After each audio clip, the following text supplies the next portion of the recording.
కాకతీయ పేరుతో చెరువులు బాగు చేసుకున్నాం.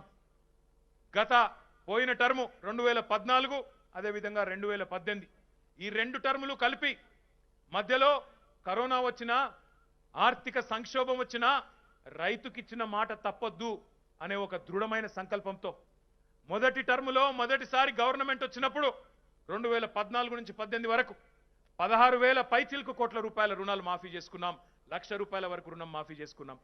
ఈ టర్ములో కూడా 2 సంవత్సరాలు కరోనా బారిన పడ్డా, కరోనా వల్ల ఇబ్బంది పడ్డా 6,000 కోట్ల పైచిలకు రూపాయలు ఇప్పటికే 50,000 రూపాయల వరకు ఎవరికైతే రుణాలు ఉన్నాయో అవన్నీ కూడా మాఫీ చేసుకొని ఇప్పటికే 22,000 కోట్ల రూపాయల రైతు రుణాలు మాఫీ చేసిన నాయకుడు కేసీఆర్ గారు. 24 గంటల ఉచిత కరెంటు, నాణ్యమైన విత్తనాలు, ఎరువులు, రైతు బంధు, రైతు బీమా, చెరువులు కుంటలు బాగు చేసుకోవడం ఇవన్నీ కూడా చేసుకుంటూ బ్రహ్మాండంగా రైతుకు మద్దతు ధర ఇస్తూ కరోనా సమయంలో ఊరూరా కొనుగోలు కేంద్రాలు పెట్టి బ్రహ్మాండంగా ఎక్కడికక్కడ ధాన్యం కొనుగోలు చేసి రైతుకు కష్టం కాకుండా కడుపులో పెట్టుకొని చూసుకుంటున్నది కేసీఆర్ ప్రభుత్వం. ఇట్లాంటి ప్రభుత్వం మీద కొంతమంది మాట్లాడుతూ ఉంటారు.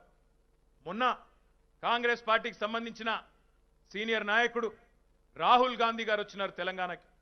వచ్చి ఆయన మాట్లాడతాడు, ఏదో డిక్లరేషన్ అట, ఏదో డిక్లరేషన్ చేస్తున్నాం, మేమేదో ఇచ్చేస్తాం, మేము మమ్మల్ని అధికారంలోకి తీసుకొస్తే ఇది చేస్తాం అది చేస్తామని చెప్పి ఏదో ఒక తప్పుడు ప్రచారాలతో కూడిన ఒక కరపత్రం ప్రచురించిపోయినారు. ఒక్కసారి ఆలోచించమని కోరుతా ఉన్నా. ఏం మాట్లాడతాడు ఆయన వచ్చి తెలంగాణ గడ్డ మీదకి వచ్చి? ఆయన అంటాడు, ఒక్క ఛాన్స్ ఇవ్వండి మాకు, ఒక్క ఛాన్స్ ఇవ్వండి మాకు అంటాడు. ఒక్క ఛాన్సా? ఇప్పటికే నీకు నీ పార్టీకి తెలంగాణ ప్రజలు ఒక్క ఛాన్స్ కాదు 10 ఛాన్సులు ఇచ్చినారు. 50 ఏళ్ళు మీకు అవకాశం ఇచ్చినారు.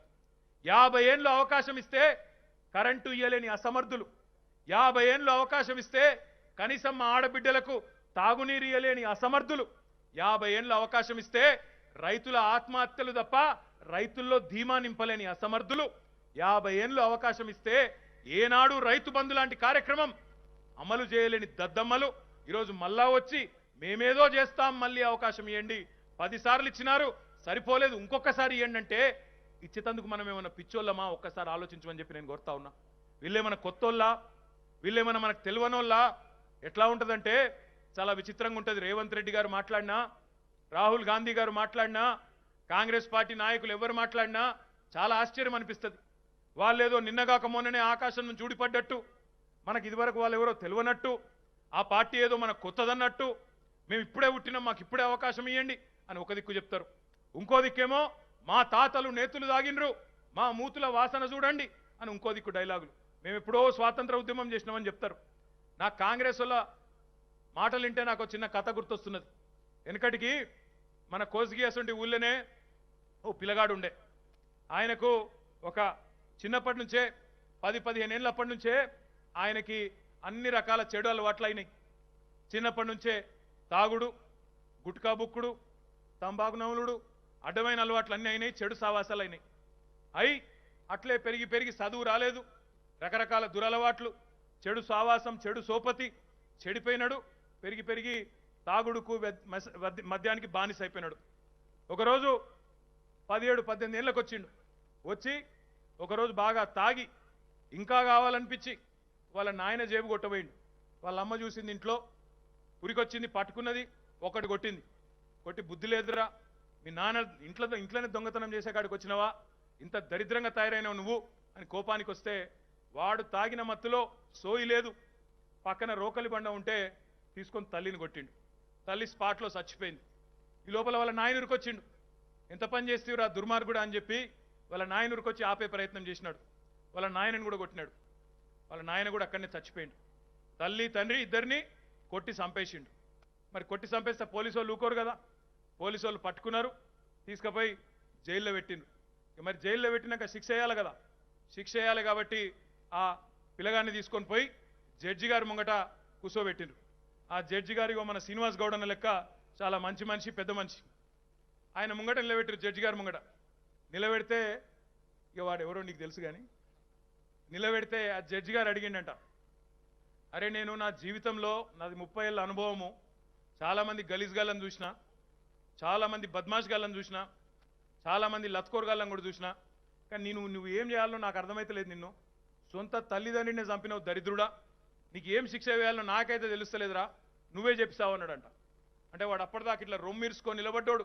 ఎగ్దం వెంటనే 2 చేతులు కట్టుకొని వినయంగా నక్క వినయాలు ప్రదర్శిస్తూ, అయ్యా నేను తల్లిదండ్రి లేని అనాథన్ సార్, నన్ను ఇడిచిపెట్టి సార్ అన్నాడు వాడు. ఎట్లున్నదంటే కాంగ్రెస్ పార్టీ కథ కూడా గట్లనే ఉన్నది. నిన్న మొన్నటి దాకా 50 ఏళ్ళు అవకాశం ఇస్తే సావగొట్టి, అప్పుడు కరెంట్ ఇయ్యక మనని సావగొట్టి, ఆనాడు ఆత్మహత్యలు చేసుకునేటట్టు రైతులను రుణగ్రస్తులను చేసి, ఆనాడు వ్యవసాయాన్ని అధోగతి పాలు చేసి, దేశం మొత్తం దరిద్రపు కుప్పగా మార్చి, 50 ఏళ్ళు దుర్మార్గపు అసమర్థపు అస్తవ్యస్తపు పాలనతో గబ్బు పట్టించి, ఇప్పుడిప్పుడే ఆ గబ్బును కేసీఆర్ గారు తెలంగాణలో సబ్బు పెట్టి అడుగుతుంటే మళ్ళొచ్చి మాకో ఛాన్స్ ఇవ్వండి, మాకో ఛాన్స్ ఇవ్వండి అంటే తెలంగాణ ప్రజలకు తెలియదా? గతంలో మీ నిర్వాహకం తెలియదా? గతంలో మీరు చేసిన వెధవ పనులు తెలియదా? ఆయన మాట్లాడతాడు రాహుల్ గాంధీ గారు, మేమే ఇచ్చినాం తెలంగాణ అంటాడు. ఉత్తగానే ఇచ్చినరా తెలంగాణ? 1000 మంది కొంపలు ఉచ్చుకొని 14 ఏళ్ల పాటు సతాయించి, ఏడిపించి, లాఠీ దెబ్బలు కొట్టి, ఉద్యమకారులను జైళ్లలో పెట్టి, ఎన్ని రకాల నానా హింస పెట్టి, ఆఖరికి ఇయ్యకపోతే తెలంగాణ ప్రజలు చీరి చింత కడుతారు అని భయపెట్టిన తర్వాత వాళ్ళ గల్లా పట్టుకొని తెలంగాణ సమాజం నిలదీస్తే ఇయ్యక తప్పని పరిస్థితిలో ఇయ్యాల్సి వచ్చింది తప్ప మర్యాదగిచ్చిందా కాంగ్రెస్ తెలంగాణ? ఇవాళ వచ్చి మేమే ఇచ్చినాం తెలంగాణ, మేమే ఇచ్చినాం తెలంగాణ. నమ్ముతారా ప్రజలు? గంత అమాయకుల? ఆలోచన చేయండి. మరి ఏం జరిగింది తెలంగాణ వస్తే? పేదవాడి జీవితంలో ఏం మార్పు వచ్చింది? కాంగ్రెస్ ప్రభుత్వానికి, టీఆర్ఎస్ ప్రభుత్వానికి ఏం మార్పు ఉంది? అడగండి, ఒక్కసారి ఆలోచించండి. ఏం మార్పు వచ్చిందంటే, ఇక్కడ మా అక్క చెల్లెలు కూర్చొని ఉన్నారు, మీకు తెలుసు.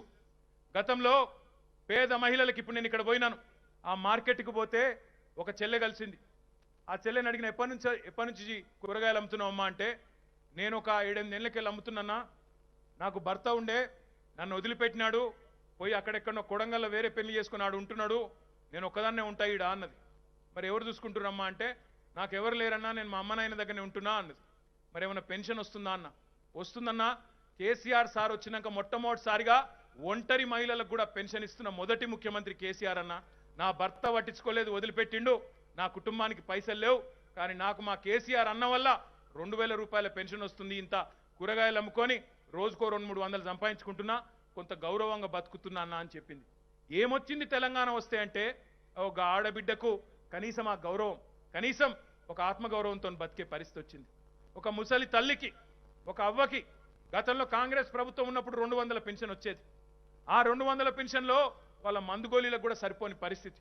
ఈరోజు అదే ముసలి తల్లి, అదే ముసలి తండ్రి దగ్గరికి మన్మడో మన్మరాలో పోయి, అవ్వ నాకు ఒక 20 రూపాయలు ఈ బిస్కెట్ ప్యాకెట్ తెచ్చుకుంటా అంటే ఇచ్చే ఒక పరిస్థితి వచ్చిందంటే, దానికి కేసీఆర్ గారు ఇచ్చిన ఆసరా కాదా? ఒక్కసారి ఆలోచించమని కోరుతా ఉన్నా. 200 రూపాయల పెన్షన్ 2000 అయ్యింది.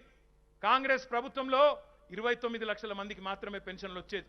ఈరోజు 40 లక్షల మందికి పెన్షన్లు వస్తూ ఉన్నాయి. తొందరలో కొత్త పెన్షన్లు కూడా ఇవ్వబోతా ఉన్నాం. ఎవరు భయపడే అవసరం లేదు, బాధపడే అవసరం లేదు. అవి కూడా ఇచ్చే బాధ్యత మాదే. మళ్ళా వారెవరో వచ్చి ఇచ్చే అవసరం లేదు. ఈ ప్రభుత్వమే, ఇదే నరేందర్ రెడ్డి మళ్ళీ మీ ఇంటింటికి వచ్చి పెన్షన్లు ఇచ్చే బాధ్యత మాదే. ఇంకొక మాట కూడా చెప్పాలా, ఇక్కడ ఉండే ఆడబిడ్డలకు తెలుసు, ఒక ఆడపిల్ల పెళ్లి అంటే ఎంత కష్టమో తెలుసు. అదే ఆడకూతురు పెళ్లి కోసం 75 ఏళ్లలో ఏ ముఖ్యమంత్రి అయినా, ఏ ప్రధానమంత్రి అయినా ఆలోచన చేసిండా? పేదింటి ఆడబిడ్డ పెళ్లి అయితే చాలు. ఈరోజు మేనమామ వస్తాడో లేదో తెలియదు, చుట్టపోడేమన్నా సాయం చేస్తాడో లేదో తెలియదు, కానీ ముఖ్యమంత్రి కేసీఆర్ గారు మాత్రం 1,116 రూపాయలు పేదింటి ఆడబిడ్డల పెళ్లికి కళ్యాణ లక్ష్మి పేరుతో, షాదీ ముబారక్ పేరుతో మీ ఇంటికే చెక్కు పంపిస్తున్న మాట వాస్తవం కాదా? ఇప్పటికే 11 లక్షల మంది ఆడపిల్లల పెళ్లిళ్లు చేసి 10,000 కోట్లు ఖర్చు పెట్టింది, వాస్తవం కాదా? అదే ఆడబిడ్డ కడుపులో ఒక బిడ్డ పడితే, గతంలో ఒక సినిమా వాళ్ళు పాట రాసిండ్రు, నేను రాను బిడ్డో సర్కార్ దవాఖానకని, గంత భయపడదు. ఇక్కడ మా ఆశ అక్కా చెల్లెళ్ళు ఉన్నారు, వాళ్ళకు తెలిసి ఈరోజు కోస్గిలో ఇక్కడ 50 పడకల ఆసుపత్రి పూర్తిగా వస్తున్నది. రాబోయే 2 నెలల్లో పూర్తవుతుంది. తొందరలో మళ్ళీ నరేందర్ రెడ్డి గారు మంత్రి గారిని తీసుకొచ్చి దాన్ని ప్రారంభింపజేస్తారు. కొడంగల్లో కూడా 100 పడకల ఆసుపత్రి కొడంగల్లో కూడా పూర్తి కావచ్చింది. అది కూడా రాబోయే 15-20 రోజుల్లో పూర్తి అయిపోతుంది. అది కూడా సిద్ధమై మీకు అందుబాటులోకి రాబోతా ఉన్నది. ఇది మార్పు కాదా? కొడంగల్లో 100 పడకల ఆసుపత్రి రావడానికి 75 ఏళ్లు పట్టింది. కోస్గిలో 50 పడకల ఆసుపత్రి రావడానికి 75 ఏళ్లు పట్టింది. ఒక కేసీఆర్ వస్తే తప్ప కాలే అది. ఇక్కడున్న కాంగ్రెస్ దద్దమ్మల వల్ల, ఇక్కడ ఉన్న కాంగ్రెస్ అసమర్థుల వల్ల అయిందా 50 పడకల ఆసుపత్రి 100 పడకల ఆసుపత్రి చేయగలిగినరా? వాళ్ళు ఇన్ని అవకాశాలున్నా 50 ఏళ్ళు వాళ్ళకి అవకాశం ఇచ్చినా చేసిండ్రా? చేయలేదు. ఇంటింటికి నీళ్లు ఈరోజు భారతదేశం మొత్తంలో మా ఆడబిడ్డలకు కష్టం కలగకుండా ఇస్తున్న ఏకైక రాష్ట్రం తెలంగాణ మాత్రమే. ఏకైక ముఖ్యమంత్రి కేసీఆర్ మాత్రమే. దేశంలో ఎక్కడన్నా ఉన్నదా ఈ పరిస్థితి? మీకు ఎంతో దూరం లేదు, పక్కనే ఉన్నది కర్ణాటక, చాలా దగ్గర ఉన్నది కర్ణాటక. కావాలంటే మీ చుట్టపోలను అక్కడ అడగండి, వస్తున్నాయా ఇంటింటికి నీళ్లు? అక్కడ ఉన్నది బీజేపీ దద్దమ్మ ప్రభుత్వం. ఇక్కడ గతంలో పనిచేసిన దద్దమ్మ కాంగ్రెస్ ఎమ్మెల్యే కానీ, ఇక్కడ పనిచేసిన కాంగ్రెస్ నాయకులు కానీ చెప్పగలుగుతారా ఎక్కడన్నా? మొత్తం భారతదేశంలో వాళ్ళు పరిపాలించే ఏ రాష్ట్రంలోనైనా ఇంటింటికి నీళ్ళు ఇచ్చిన దాఖలాలు ఉన్నాయా? 24 గంటల కరెంట్ ఇచ్చిన పరిస్థితి ఉన్నదా? వాళ్ళు ఇస్తున్న ఏ రాష్ట్రంలోనైనా ప్రతి ఊర్లో హరితహారం లాంటి మంచి కార్యక్రమం ఉందా? ప్రతి ఊర్లో ఒక నర్సరీ ఉన్నదా? ప్రతి ఊర్లో ఒక పల్లె ప్రకృతి వనం ఉన్నదా? ఇంటింటికి నల్లా ఉన్నదా? రైతు వేదిక ఉన్నదా? ప్రతి ఊర్లో ఒక వైకుంఠ ధామం ఉన్నదా? పల్లె ప్రగతి, పట్టణ ప్రగతి లాంటి మంచి కార్యక్రమాలు భారతదేశంలోని ఇతర ఏ రాష్ట్రంలోనైనా జరుగుతున్నాయా? వాస్తవాలు ఇవి నేను చెప్పేటి. కళ్ళ ముందు కొట్టొచ్చినట్టు అభివృద్ధి కనబడుతుంటే, ఇంటింటికే సంక్షేమం నడిచి వస్తుంటే ఇవన్నీ వాస్తవాలు కాదన్నట్టు, ఇవన్నీ అబద్ధాలన్నట్టు, నోటికొచ్చినట్టు చిల్లర మల్లర మాటలు మాట్లాడుతుంటే చూస్తూ ఊరుకుందామా? ఇక్కడ ప్రాతినిధ్యం వహించిన, గతంలో 2014లో ప్రాతినిధ్యం వహించిన ఒక శాసనసభ్యుడు, మీరు తంతే పోయి మల్కాజ్గిరిలో పడ్డాడు, మీరు తంతే అడ్రస్ లేకుండా పోయి ఆడబడ్డాడు. నరేందర్ అన్నని మీరు గెలిపించి తన్నుడు తంతే అక్కడ పడ్డాడు. ఇప్పుడు వాళ్ళు కూడా ఎదురు చూస్తున్నారు, ఎక్కడ ఛాన్స్ ఇస్తే అక్కడ తందామని వాళ్ళు కూడా చూస్తున్నారు. ఎందుకంటే ఆ మనిషితోని ఏం అయ్యేది లేదు, పోయేది లేదు. ఉత్త నోరు వారేసుకున్నాడు, నోటికొచ్చినట్టు బూతులు తిట్టుడు, బ్లాక్ మెయిల్ చేసుడు, దందాలు చేసుడు, పైసలు వసూలు చేసుడు, హఫ్తా వసూలు చేసుడు తప్ప అయ్యేది లేదు, పోయేది లేదు. ఇంకా పెద్ద విషయం, అసలు విషయం చెప్తున్న కొడంగల్ ప్రజలకు, ఆ మనిషి చాలా డేంజర్ మనిషి. ఆ మనిషి లెగ్గు ఐరన్ లెగ్గు, ఎక్కడ కాలు పెడితే అక్కడ నాశనమే. కొడంగల్లో ఆయన ఉన్న రోజులు ఏమి కాలే, కొడంగల్లో ఆ మనిషి ఉన్న రోజులు ఏమీ కాలేదు, ఏ మాత్రం అభివృద్ధి లేదు, అభివృద్ధి సున్నా. ఆ మనిషి ఐరన్ లెగ్ అని ఎందుకంటున్నా అంటే, ఆ మనిషి తెలుగుదేశం పార్టీలో ఉండే, పాపం చంద్రబాబు కొంప కూడా ఉచ్చుకున్నాడు. చంద్రబాబునే ఆయన సంకనాకిచ్చి ఊరు దాటిపిచ్చి అవతలికి తరిమేసిండు. ఆయన ఏ పార్టీలో ఉంటే ఆ పార్టీ అడుగు నాశనం. చంద్రబాబుని నాశనం చేసిండు, ఇప్పుడు ఇక కాంగ్రెస్ పార్టీని నాశనం చేసేందుకు అందులో జొర్రిండు. ఆయన వల్ల ఏమీ కాదు, ఉత్త డైలాగులు, 4 షోపుటప్ మాటలు తప్ప 24 గంటలు మీకు అందుబాటులో ఉంటూ అద్భుతమైన సేవ చేస్తున్న నాయకుడు, మీ నాయకుడు, మీ అందరి అన్నలాంటి, మీ అందరి సోదరుడు లాంటి నాయకుడు పట్నం నరేందర్ రెడ్డి. ఆయనకు, మా నరేందర్ అన్నకు నోటికొచ్చినట్టు తిట్టుడు రాకపోవచ్చు, నోటికొచ్చినట్టు బూతులు ఆయన మాట్లాడినట్టు మాట్లాడలేకపోవచ్చు, అతుషారు మాటలు రాకపోవచ్చు. కానీ మంచోడు, మీ అందరూ పిలిస్తే వాలిపోయి అన్నా అంటే ఒరికొచ్చి మీ ఊరూరికి ఇంటింటికి వచ్చే నాయకుడు నరేందర్ రెడ్డి. మాటల మనుషులు కావాలా, చేతల మనుషులు కావాలా ఆలోచన చేయవలసిన అవసరం ఉంది. ఐరన్ లెగ్గు కావాలా, ఇగో ఈ గోల్డెన్ లెగ్గు కావాలని ఆలోచించుకోమని చెప్పి నేను కొడంగల్ ప్రజల్ని కోరుతా ఉన్నా. ఏమేం జరిగింది ఈరోజు కొడంగల్లో? నరేందర్ రెడ్డి గెలిచిన తర్వాత ఏమేమైంది నేను మచ్చుకు కొన్ని చెప్పిన. ఒక కోస్గిలోనే ఈరోజు ఒక బస్ డిపో వచ్చింది, ఒక కోస్గిలో ఈరోజు ఒక 50 పడకల ఆసుపత్రి వచ్చింది. తలతలలాడే సీసీ రోడ్లు కనబడుతున్నాయి, కొత్త మార్కెట్లు కనబడుతున్నాయి, కొత్త వైకుంఠ ధామాలు కనబడుతున్నాయి, ఎన్నో జరుగుతున్నాయి. ఇగో చదవాలంటే ఇగో ఇంత పెద్ద లిస్ట్ ఉన్నది నా దగ్గర, ఎన్ని పనులు చేసినామంటే 100 కోట్లతోని పనులు కొడంగల్లో, కోస్గిలో, మద్దూరులో, ప్రతి మండల్లో జరుగుతూ ఉన్నాయి. అందుకే నేను అంటా ఉన్నా, మాటల మనుషులు కాదు కావాల్సింది, వాళ్ళని చూస్తూనే ఉన్నాం 50 ఏళ్ళకెళ్ళి 70 ఏళ్ళకెళ్ళి.